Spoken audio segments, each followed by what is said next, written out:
দর্শক আপনারা হইছে মাঝে মাঝে জিখান যে আপু সুইডেনও কিতা মেঘও গোয়ানি না কিতা, তো আজকে হইছে আকাশটা একটু মেঘলা।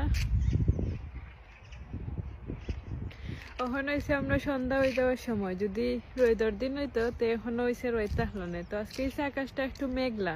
তো স্টকহোম হইছে মেঘ তেমন হয় না, ওইলেও খুব কম হয়, ধরেন 10 থেকে 15 মিনিট হাইয়েস্ট আমি এ পর্যন্ত পাইছি। আর এত জুড়েও হয় না, কিন্তু আজকে আকাশ দেখুন পুরা লাগের যেন খাল বৈশাখী জোর আইব।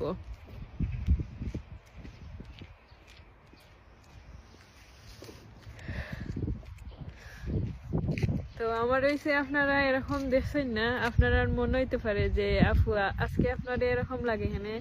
আমার হইছে গলার ঠান্ডা লাগছে, কারণ আইসক্রিম খাইছিলাম বারে নদীর পাড়ে বইয়ে বইয়া বাক্কা লম্বা সময় আসছিলাম।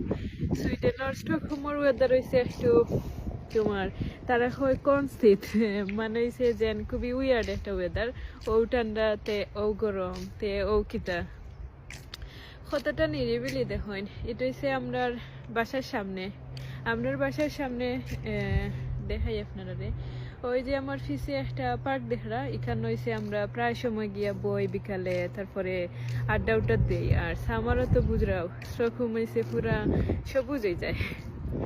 তো যাই হোক, আপনারা আমার ভালো লাগে, কারণ আপনারা হইছে অনেক কৌতূহলী। খালি কৌতূহলী নাই, আমি লক্ষ্য করছি আমার পেজও বা টিকটকও ইউটিউবও বেশিরভাগ হয়েছেন খুবই পজিটিভ মনের মানুষ। আমার হয়েছে পজিটিভ মনের মানুষরে খুবই ভালো লাগে। তবে আমি হয়েছি খুবই প্রাউড ফিল করি, বা আই ফিল গুড যে আপনারা হয়েছে আমার সাপোর্ট করেন। তো দর্শক হতাইব অন্য কোনো ভিডিও, আপনারা সুইডেন সম্পর্কে কোনো কিছু জানতে চাইলে আমার হইছে কমেন্ট সেকশনে লেখিয়া জানাইবা। আমি যদি পারি তাইলে হইছে যে জানিয়া উত্তর দেওয়ার চেষ্টা করব। Bye bye.